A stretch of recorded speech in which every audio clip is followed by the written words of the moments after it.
Vanderbilt was just truly one of those nightmare scenarios where every single thing that could go wrong did go wrong. I don't care who you are.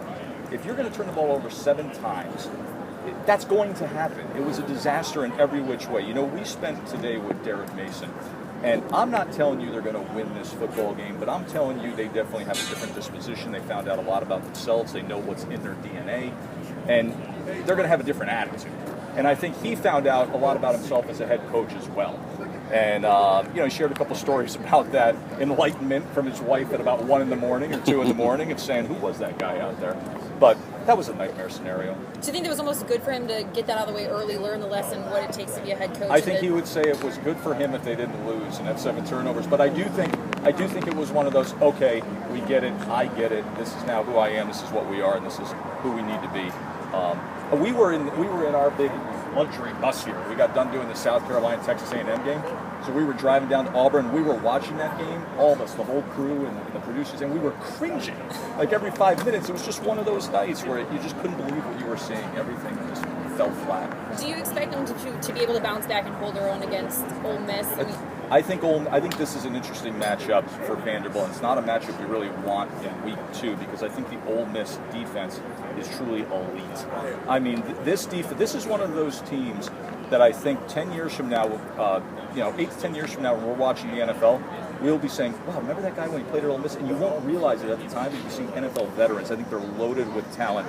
I think the Vanderbilt offense is going to have a tough time, but they're going to have more of an identity running the ball. I think the Vanderbilt defense could find some success against an Ole Miss running game that just didn't exist last week, and Bo Wallace, who always creates opportunities for a defense. So I would expect that the Vanderbilt defense in the new 3-4 has a much better day.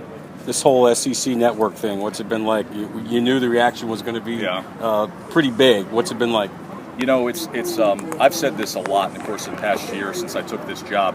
I believe it's the best sports entity in America. I know the NFL's bigger, but try to show me anything in American sports that has the fervor, the fan base, the passion, the tradition, the pageantry.